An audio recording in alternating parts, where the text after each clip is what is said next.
On y va.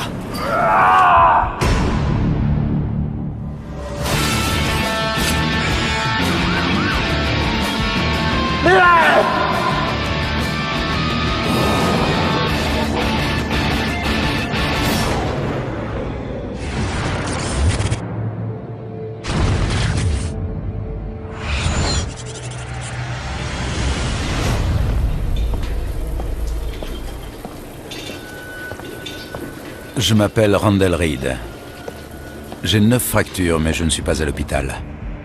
Je suis dans l'aile médicale de la prison du comté d'Indian River, en Floride. Je me suis retrouvé là suite à une dispute avec mon chef. Me pousse pas! On s'est battu et j'ai tiré.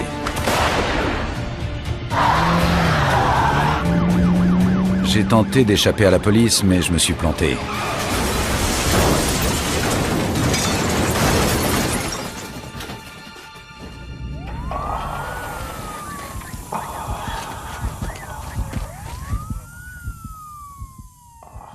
J'ai été incarcéré en attendant d'être jugé pour meurtre. Après 3 mois passés dans l'aile médicale, le médecin m'a déclaré apte à rejoindre le quartier de haute sécurité.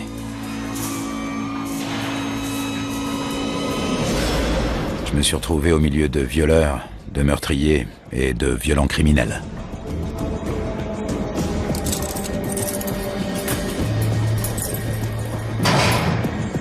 Ce que je regarde toujours en premier chez quelqu'un, c'est son regard. Je sais reconnaître un regard sombre. C'est un regard vide. C'est ce que j'ai vu chez Randall. C'était hors de question que je reste enfermé ici. Je m'étais déjà évadé en Caroline du Nord et j'allais recommencer. Ils sont enfermés 24 heures sur 24, 7 jours sur 7. Ils ne sortent que pour la promenade, pour aller au tribunal ou s'ils ont besoin d'une aide médicale. C'est tout.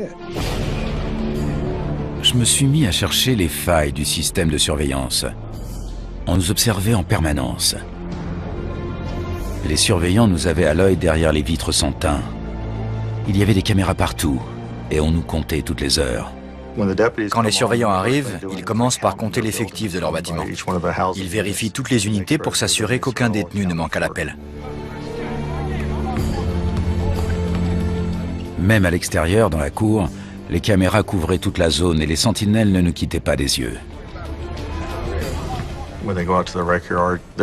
Quand ils sont dans la cour, il y a un gardien en haut du mirador armé d'un fusil et d'un calibre 45. Malgré l'important dispositif de sécurité, j'étais bien décidé à me faire la belle.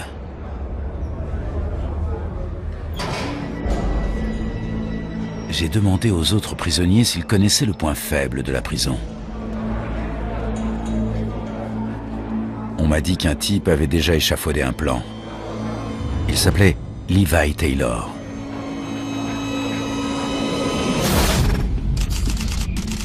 Levi allait être jugé pour meurtre avec préméditation. Lui non plus n'avait pas l'intention de passer le reste de sa vie derrière des barreaux. De par la nature de son crime, il était considéré comme dangereux. Il avait déjà été accusé de violence et il n'était pas prêt de sortir.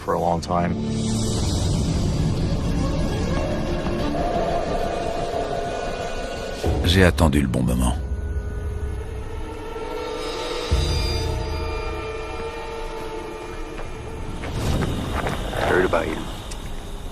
Qu'est-ce qu'on t'a dit?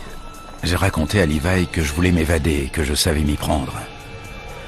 Je me suis déjà tiré. Après réflexion, il s'est dit que je pourrais lui être utile.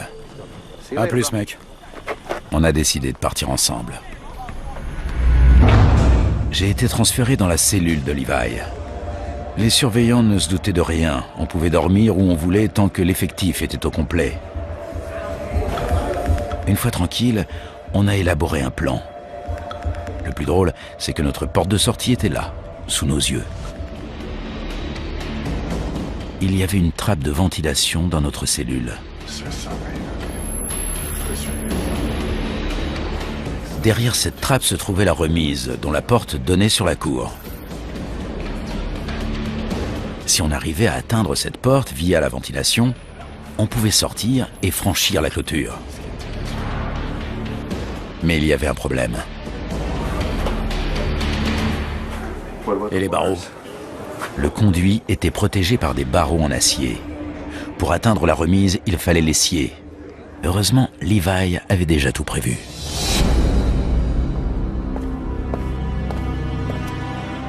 Plusieurs années auparavant, un autre détenu avait fait entrer une lame de scie à métaux qu'il avait cachée dans un livre de la bibliothèque. Levi se l'était procuré et nous allions nous en servir pour scier les barreaux.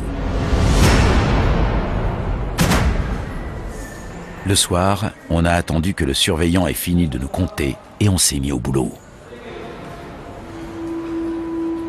On avait 1 heure avant la ronde suivante. On comptait les détenus de la même manière dans tout l'établissement, pour s'assurer qu'ils étaient bien tous là. Mais les prisonniers savaient très bien quand est-ce qu'on le faisait. Allez, on y va. Pour atteindre les barreaux, il fallait d'abord enlever la grille. Il fallait donc commencer par la dévisser.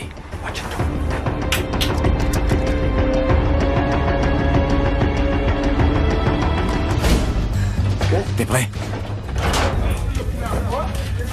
Cette étape terminée, on a pu commencer à scier les barreaux.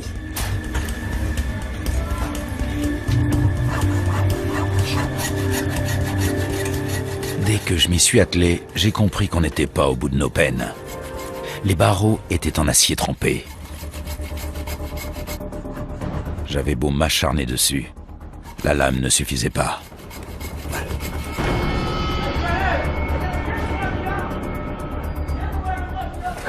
Attends, essaie de couper à la base. Au lieu de scier les barreaux, j'ai tenté de couper le montant sur lequel ils étaient fixés. Ça marche. L'acier des montants était moins résistant et se laissait entamer par la lame. Notre plan pouvait enfin avancer. J'ai continué jusqu'à ce que le silence me force à m'arrêter. Ça suffit pour aujourd'hui. On continuera demain. J'ai remis la grille de la ventilation en place.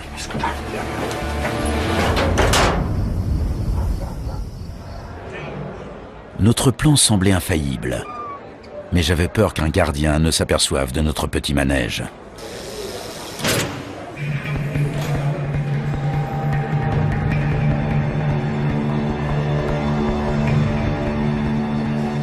S'il procédait à une fouille, notre évasion tomberait à l'eau. Heureusement, les gardiens n'ont rien remarqué. On faisait la même chose toutes les nuits. On attendait le départ des gardiens. Ok. Et on sciait les barreaux. Surveille. Certaines nuits, le silence était tel qu'on ne pouvait pas travailler plus de quelques minutes. Les nuits plus animées nous permettaient de scier plus longtemps.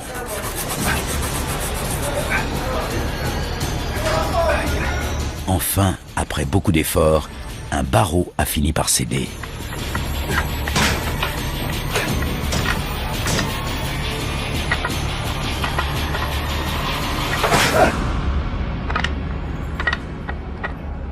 On savait qu'en passant par la remise, le plan marcherait.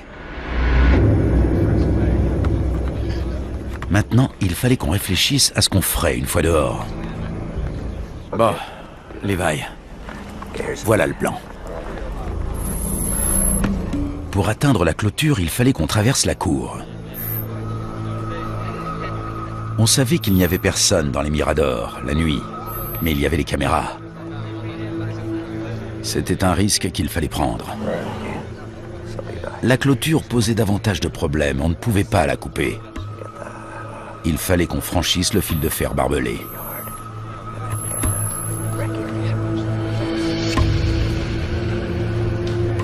Si on parvenait à sortir indemne, il fallait ensuite échapper à la police. Levi avait une bonne idée, une voiture.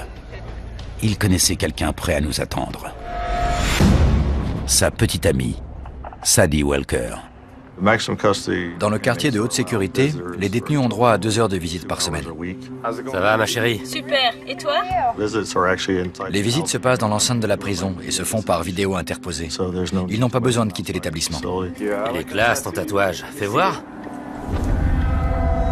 Levi, c'est qui ce type? C'est toi? Il était impossible de lui transmettre un message. Mais Levi a profité d'un moment d'inattention du gardien pour lui faire comprendre par signe qu'il allait s'évader et où elle devait l'attendre.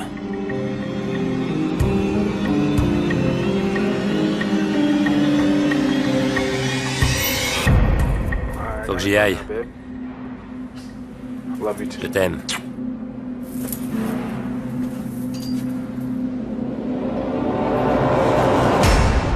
Pendant les semaines qui ont suivi, on s'est préparé pour l'évasion. On a récupéré des sacs poubelles et des vieux journaux pour mettre à notre place dans le lit. C'était un moyen de tromper les gardiens et de nous faire gagner du temps. On a ensuite teint nos caleçons avec de l'encre de stylo pour les faire passer pour des shorts. Une fois de l'autre côté de la clôture, on devait se débarrasser de nos tenues oranges et se faire passer pour des joggers.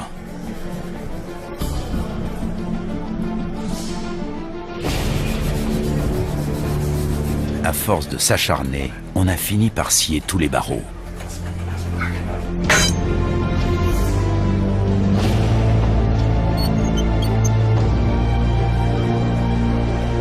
J'ai peu dormi ce soir-là. C'était la veille de notre évasion.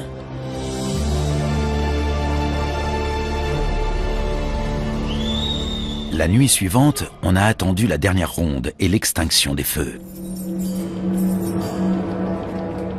Les gardiens partis, on a mis notre plan à exécution. Passer par la trappe de la ventilation pour atteindre la remise et s'enfuir.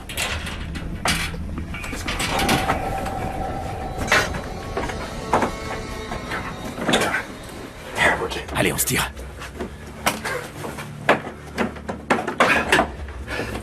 Ça y est. Super, on y va. Il fallait faire vite. On avait 1 heure avant le retour des gardiens.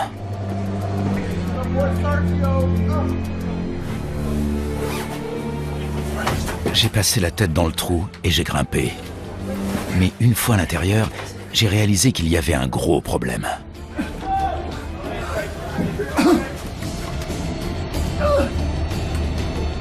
Qu'est-ce qui se passe? J'étais coincé. Je suis trop gros, je suis coincé. T'es coincé? Je peux pas bouger.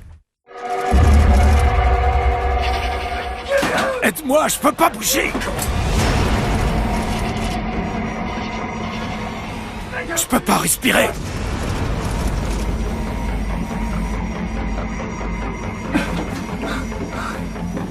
J'étais coincé dans le conduit. J'essayais de ne pas paniquer, mais je savais que les gardiens allaient bientôt revenir. Je peux plus bouger. Allez, Aide-moi.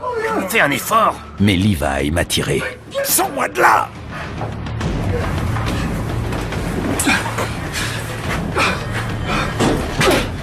J'étais soulagé d'être sorti, mais furieux de ne pas être passé.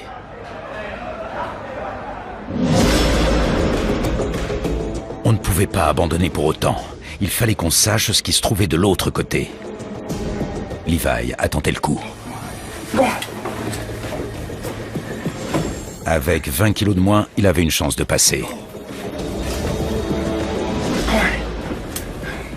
Vas-y, vas-y.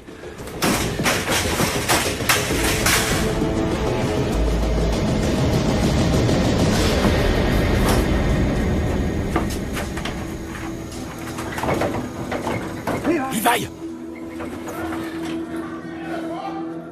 Levi! Qu'est-ce que tu fais?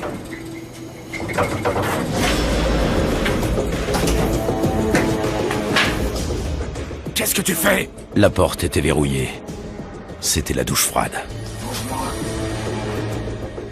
Ressors. Ressors, allez.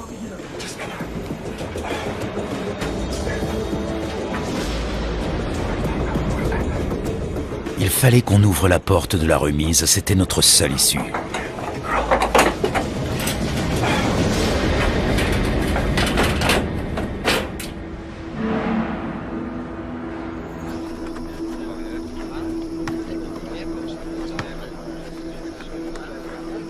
Cette porte est notre seule chance. Je me disais qu'en m'enduisant de graisse à cheveux, je réussirais à me faufiler dans le conduit. Mais le problème de la porte restait entier. Un barreau permettrait sans doute de faire sauter la serrure, mais ce serait bien trop bruyant. C'est là que j'ai eu une idée. Les détenus regardent souvent le foot à la télé. Les éclats de voix permettraient de couvrir le bruit de la porte.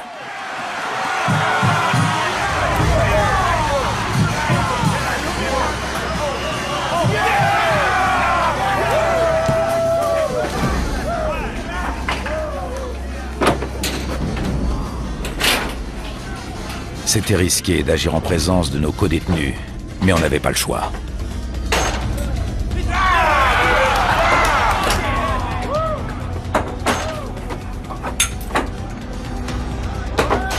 Levi s'est introduit dans la remise.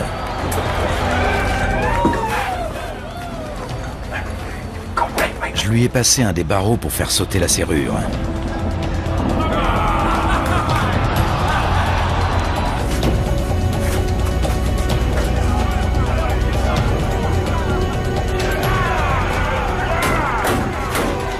Levi faisait un bruit assourdissant en essayant de forcer la serrure.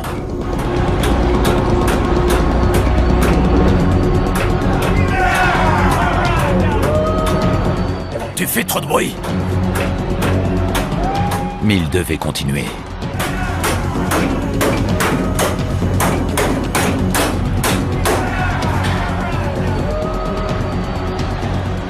Et la serrure a fini par céder.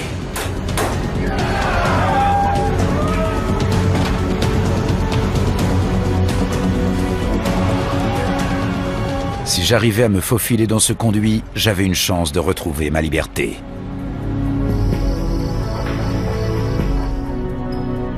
On était prêt à partir. Dès que les gardiens sont sortis, on s'est levé. On n'avait qu'une heure avant leur retour. On y va.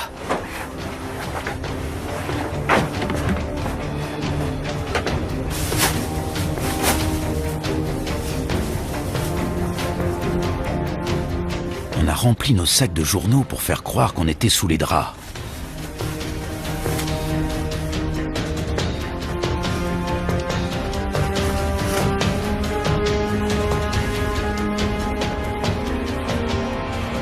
J'ai décroché la grille.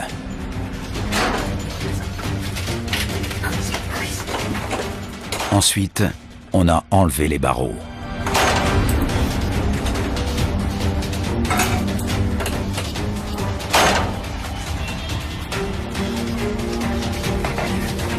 Je me suis entièrement enduit de graisse pour cheveux.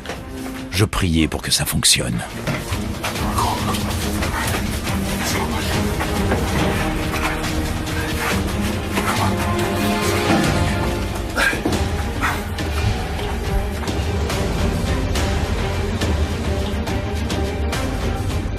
La graisse a été très efficace et j'ai réussi à me glisser dans le conduit.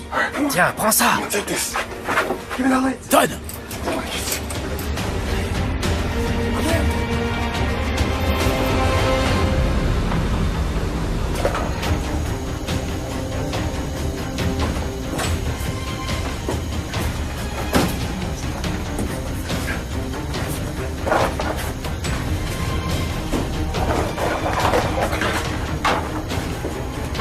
Ensuite, on a mis des plaques métalliques dans nos combinaisons pour nous protéger des fils barbelés.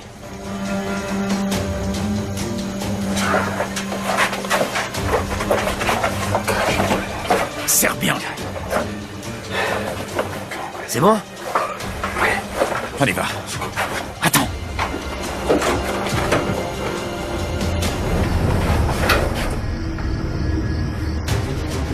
Et on a couru vers la clôture. On pouvait être vu à tout moment, mais on avait décidé de prendre le risque.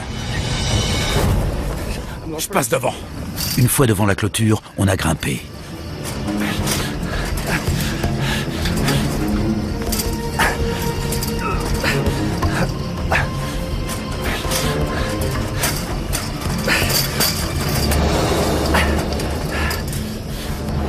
J'ai posé un drap sur les barbelés.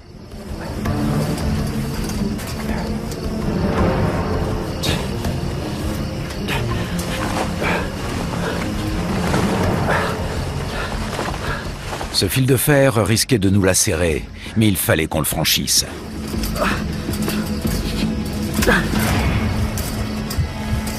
Au sommet de cette clôture, j'étais facilement repérable.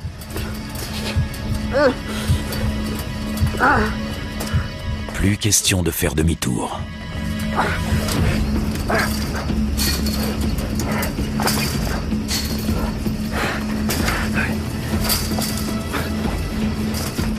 Une fois de l'autre côté, Levi m'a suivi.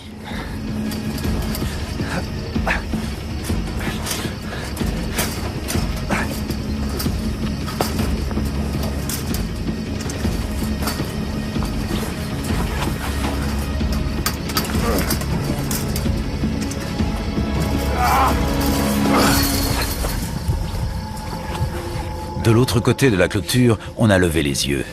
Regarde ce que t'as laissé. Regarde. Le drap était accroché au barbelé. Sans cette protection pour passer la seconde clôture, on risquait de finir en lambeaux. Alors on s'est mis à creuser. Allez, creuse. Creuse. Encore.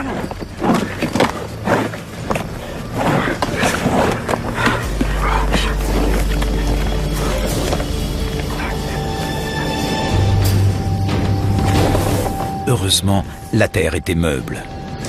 En quelques minutes, on avait creusé un trou suffisamment profond pour passer.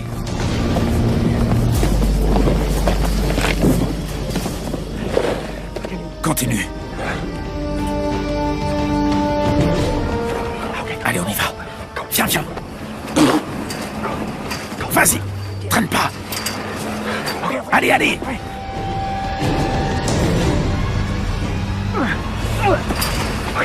Vite, dépêche-toi. De l'autre côté de la clôture, on était enfin libre. Attends une seconde. Dès qu'on a pu, on a enlevé nos tenues de prisonniers pour se retrouver en caleçon.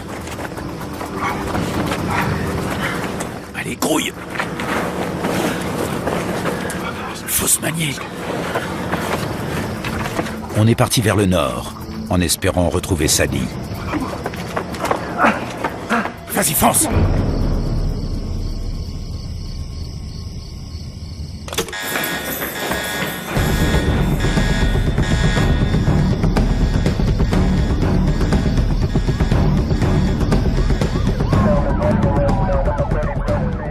On m'a téléphoné pour me dire que Randall Reed et Leviticus Taylor s'étaient évadés.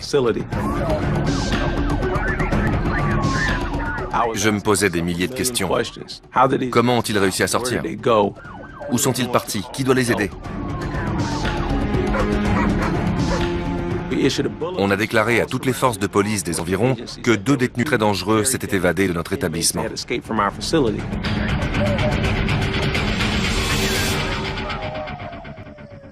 Je tenais à remettre ces 2 hommes derrière les barreaux le plus vite possible. Quelques rues plus loin, j'étais épuisé. Par là. Elle doit être là-bas. Mon genou me faisait atrocement mal.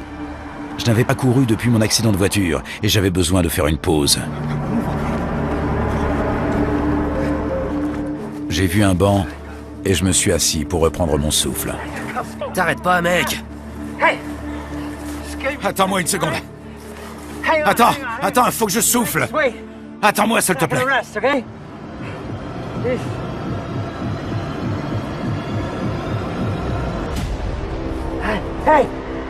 Levi! Levi! Levi me laissait tomber, ce qui rendait mon évasion d'Indian River beaucoup plus compliquée. Levi! Levi!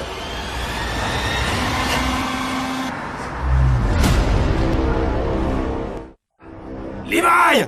Levi!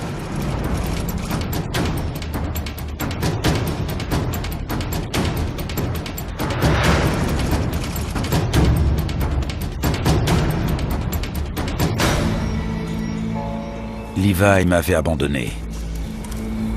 Sans la voiture de sa petite amie qui devait l'attendre, il ne me restait plus qu'à marcher. Je suis tombé sur une voie ferrée et j'ai suivi les rails vers le nord.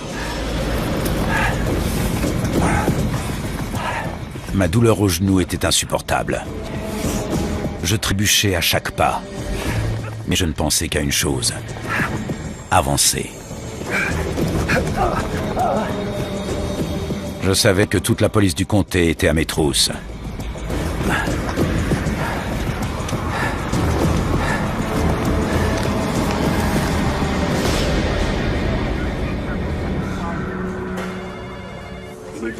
Alertez tous les bureaux de police. Ils pouvaient être n'importe où en Floride. C'était très difficile de savoir quelle direction ils avaient prise. Ça donne quoi? Je pense qu'ils sont partis vers le nord. On sait d'expérience qu'avant de s'évader, les détenus contactent quelqu'un de l'extérieur. Ils ne veulent pas risquer de se retrouver seuls une fois dehors. J'ai jeté un œil au parloir de Leviticus Taylor et j'ai vu que le nom de Sadie Walker apparaissait souvent.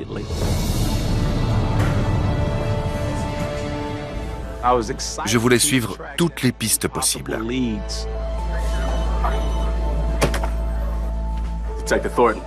C'est là que j'ai reçu un appel de la police de Stewart qui avait été en contact avec Sadie Walker. Un agent de police avait arrêté une voiture dont le feu arrière était cassé. L'officier avait remarqué qu'elle avait le nom de Levi tatoué à l'œil gauche.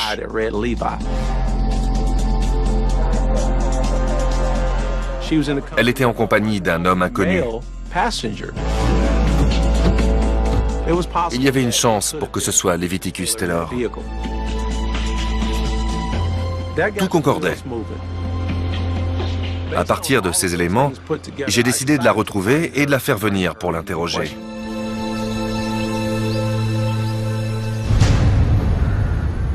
Au lever du jour, j'ai trouvé une maison abandonnée.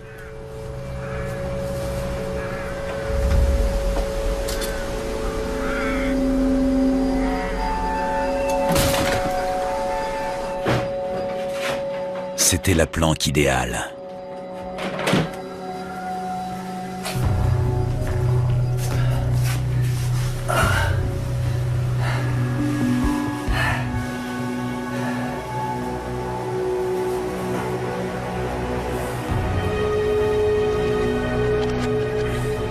J'étais épuisé. Tandis que je me reposais, je savais que la chasse à l'homme s'intensifiait, et je ne savais pas si Levi avait été arrêté.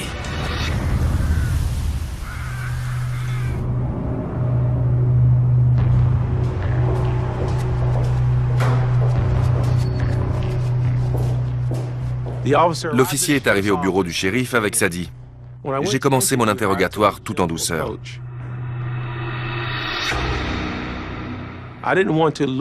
Je voulais qu'elle puisse m'aider à retrouver Leviticus. Vous étiez accompagné? Ouais, Qui? je sais pas. Elle n'avait pas l'air tendue. Elle riait. Elle souriait.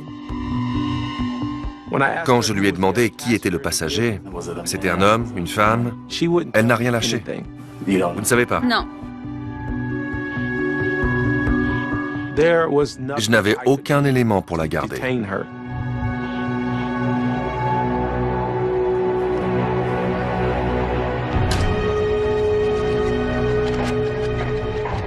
Je n'étais pas très satisfait de la voir partir. J'étais persuadé qu'elle savait où il était.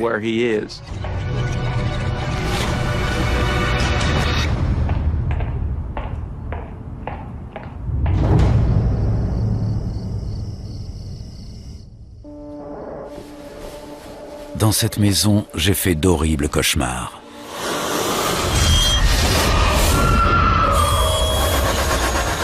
Je revoyais la prison. Je me revoyais m'évader.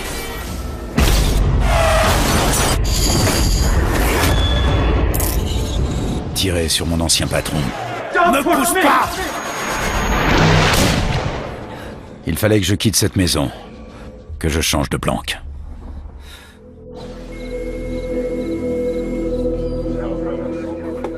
Ok, d'accord.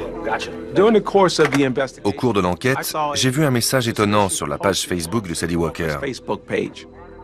On pouvait lire « Levi libre ». J'ai trouvé ça bizarre. Pendant l'interrogatoire, elle disait ne rien savoir au sujet de son évasion.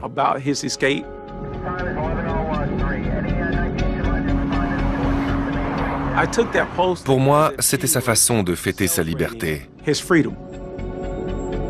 Nous avons décidé d'aller la chercher sur le champ pour un nouvel interrogatoire.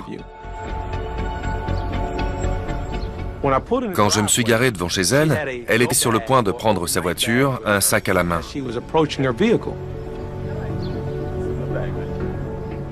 Pour ce deuxième interrogatoire, je voulais des aveux.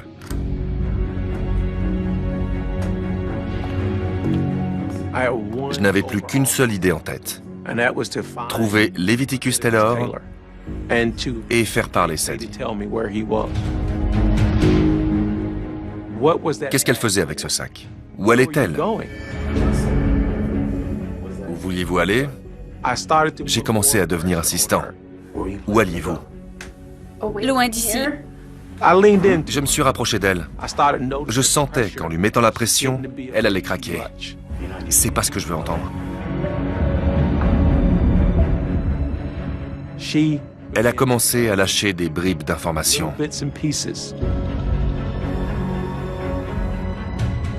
Il était dans la voiture. Vous êtes allé le chercher? Elle m'a avoué que Levi Taylor était dans sa voiture quand on l'a arrêté. L'agent lui avait demandé de s'arrêter à cause d'un feu arrière cassé. Ensuite, on l'avait simplement laissé partir. Il ne savait pas quoi faire. Il fallait qu'il se cache. Ils ont commencé à paniquer. Elle s'est arrêtée devant un supermarché. Il devait l'attendre derrière le bâtiment. Fais attention. Le temps qu'elle échafaude un plan et qu'elle revienne le chercher. Il est allé se cacher derrière le supermarché. Au supermarché? C'était un élément déterminant dans l'affaire. On savait dans quel périmètre chercher.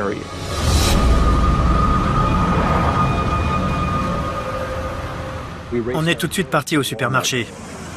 J'ai reçu un message radio. Je crois qu'on le tient. L'agent d'ORT me disait « Bill, je crois qu'on le tient ».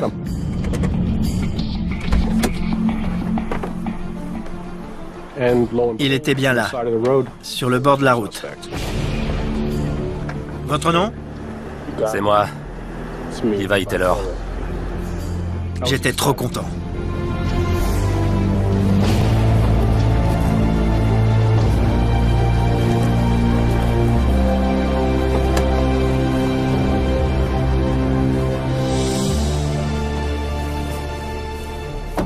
J'étais aux anges. J'éprouvais une sensation de soulagement incroyable. Ça faisait longtemps que je m'étais pas senti aussi bien.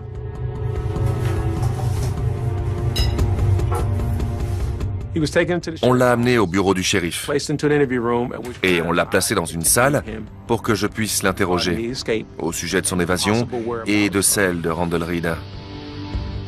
Pour moi, l'évadé le plus dangereux courait toujours. Il y a une règle d'or. On ne se dénonce pas. On ne parle pas du plan de ses codétenus. Et il s'y tenait. Où est Randall? Quand est-ce que tu l'as vu pour la dernière fois? Il m'a dit... Écoutez, ramenez-moi en prison, je dirai rien. Je suis pas une balance. Débrouillez-vous tout seul.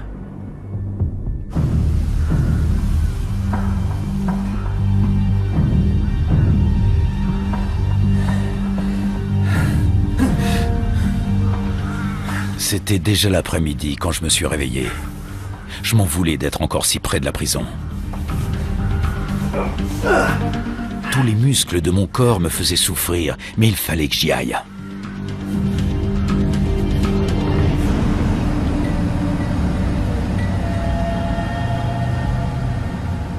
On ne savait toujours pas dans quelle direction Reed était parti. On n'avait trouvé aucune piste. C'était comme s'il avait disparu. Il dira rien.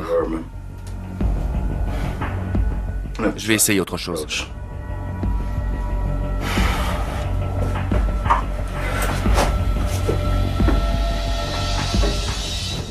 Je lui ai demandé s'il avait faim, s'il voulait manger quelque chose. On sait tous que la nourriture peut parfois délier les langues.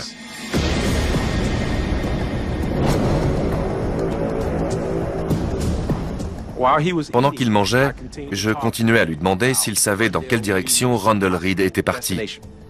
Il savait forcément quelque chose. Je lui ai expliqué qu'il fallait que je le retrouve, que tout dépendait de lui. Je lui ai demandé de me montrer le chemin.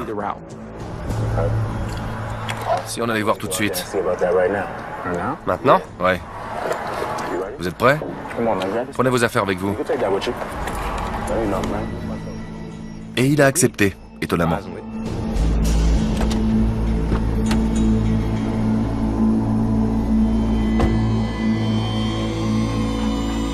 On a suivi la route qu'ils avaient prise.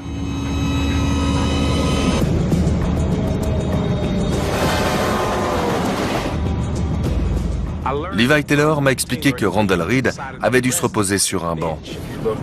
À gauche, on devrait voir un banc. Et voilà. D'après lui, Randall Reed était encore dans le quartier. Vous êtes sûr? J'en suis certain. C'était un moment charnière de l'enquête.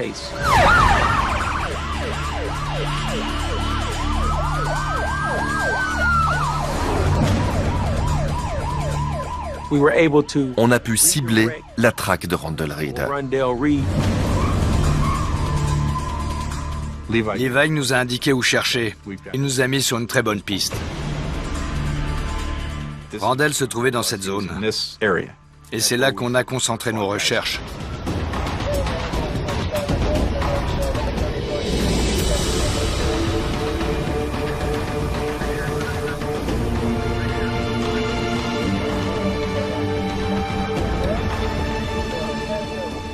On était déçus. Ça n'avait rien donné. La seule chose qu'on savait, c'était l'endroit où Levi l'avait laissé. On n'avait aucune idée d'où il se cachait. C'était comme s'il avait disparu. Il s'était évaporé.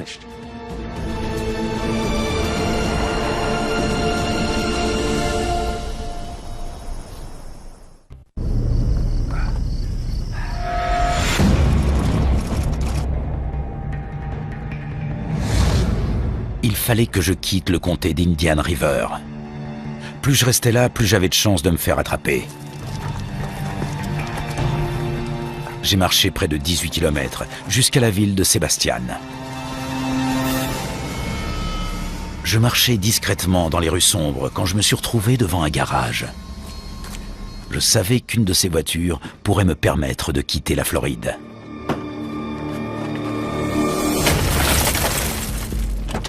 Je me suis coupé la main en brisant la vitre, mais je m'en moquais. C'était une mine d'or à l'intérieur. J'avais trouvé 20 $ et je me sentais riche.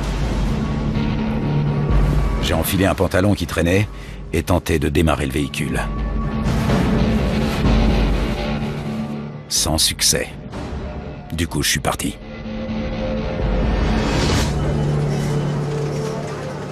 Randall Reed était un pro du vol de voiture. Votre nom? On a demandé que tous les vols de voitures nous soient signalés. Go.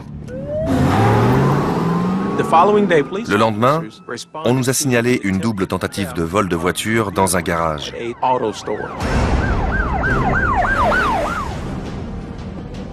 On était sur la bonne piste. D'accord. J'ai contacté la police scientifique pour qu'ils se rendent sur les lieux et relèvent les indices.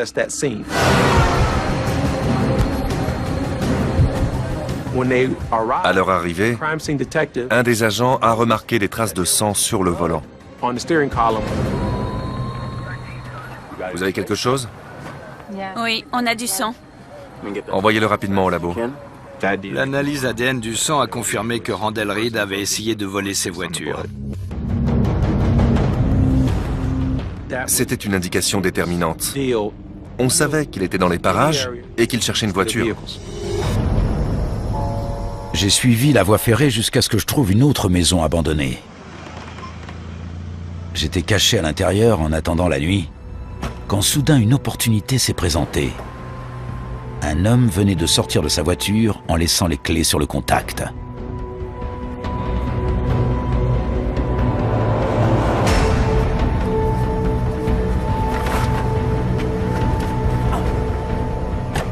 Je pouvais enfin quitter Indian River et échapper à la police.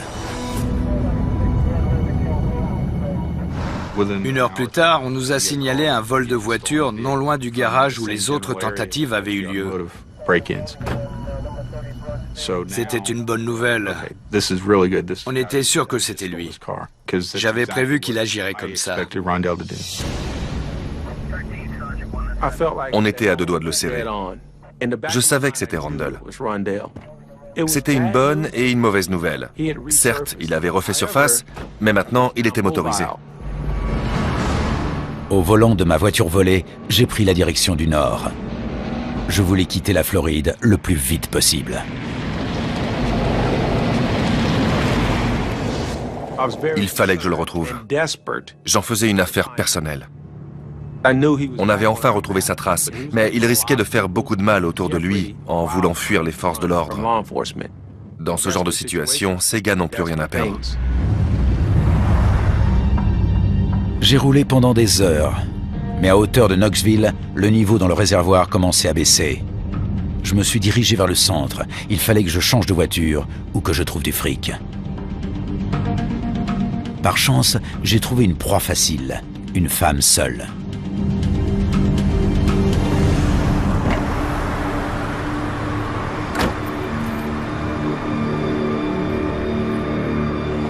Donne ton fric! Donne ton fric! Comme elle se débattait, je lui ai planté mon couteau pour la blesser.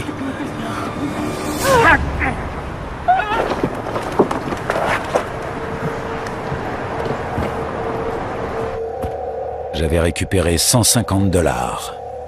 Le jackpot. J'ai rapidement pu reprendre l'autoroute en direction du nord. On a transmis nos informations à tous les bureaux de police. Il est armé et dangereux. J'ai roulé pendant des heures en traversant les États, les uns après les autres. Dans l'Ohio, je pensais que la police avait perdu ma trace.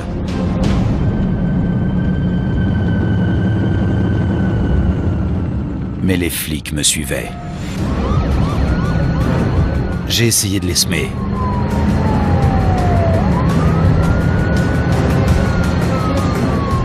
J'ai perdu la partie dans un virage, avec un nouvel accident.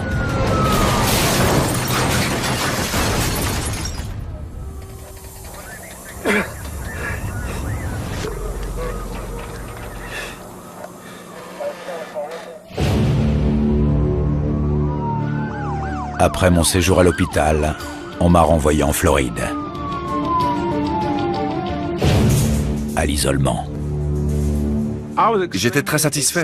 Randall Reed était à nouveau derrière les barreaux et il ne pouvait plus blesser personne. Quel moment! Je voulais à tout prix arrêter Randall Reed, et c'était fait. Tu as essayé de m'échapper, mais je t'ai eu.